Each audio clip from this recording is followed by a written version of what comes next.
मेरे प्रिय बच्चे, मेरी बात ध्यान से सुनो। आज मैं तुम्हारे हृदय के उस प्रश्न का उत्तर देने आया हूं जिसे तुमने कई रातों से अपने भीतर छिपा रखा है। तुम सोचते हो, क्या सच में तुम्हारे जीवन में वह व्यक्ति आएगा जिसके साथ तुम अपना पूरा जीवन बांट सकोगे? मैं कहता हूं, जिसे तुम्हारे जीवन में आना है, उसके आने का समय अब दूर नहीं।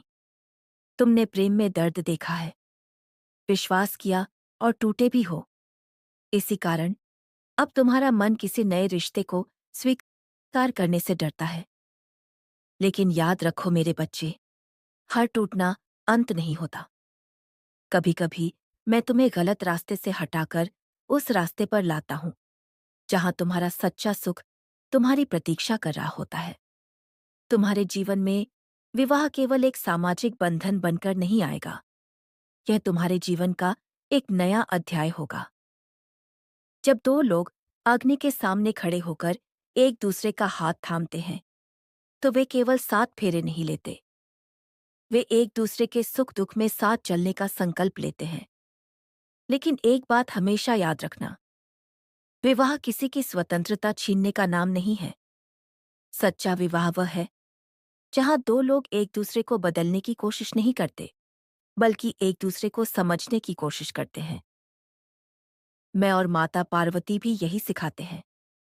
शक्ति और शिव अलग होकर भी अपने अपने स्वरूप में पूर्ण हैं, लेकिन साथ मिलकर वे सृष्टि का संतुलन बनाते हैं। इसीलिए मेरे बच्चे, अपने जीवन साथी को अपना मालिक मत समझना और स्वयं को उसका मालिक मत बनाना। उसे अपना सहयात्री समझना। हो सकता है तुम्हारा आने वाला साथी तुम्हारी सोच से बिल्कुल अलग हो, उसकी आदतें अलग हों, उसका स्वभाव अलग हो, लेकिन शायद वही अंतर तुम्हें वह सिखाने आया हो जिसकी तुम्हें सबसे अधिक आवश्यकता है। तुम्हें धैर्य सीखना होगा, तुम्हें क्षमा सीखनी होगी, तुम्हें प्रेम में अहंकार छोड़ना होगा, और सबसे महत्वपूर्ण, तुम्हें यह समझना होगा कि प्रेम केवल पाने का नाम नहीं है। प्रेम तो देने, समझने और साथ निभाने का नाम है। जब विवाह का वह दिन आएगा, जब मंत्रों की ध्वनि गूंजेगी, अग्नि प्रज्वलित होगी और तुम्हारा हाथ किसी के हाथ में होगा, उस क्षण अपने पुराने डर को वहीं छोड़ देना। मन में कहना, हे महादेव, जो मेरे जीवन में आया है उसे समझने की बुद्धि देना, रिश्ते को निभाने की शक्ति देना और प्रेम को अहंकार से बचाने का आशीर्वाद देना। मैं तुम्हारे साथ रहूंगा, तुम्हारे हर निर्णय में नहीं, लेकिन तुम्हें सही निर्णय लेने की बुद्धि देने में। इसलिए विवाह से मत डरो, लेकिन केवल इसलिए भी विवाह मत करो क्योंकि कोई तुम्हें मजबूर कर रहा है। जब तुम्हारा हृदय, बुद्धि और परिस्थिति तीनों किसी रिश्ते को स्वीकार करने के लिए तैयार हों, तब उस रिश्ते को पूरी निष्ठा से निभाना।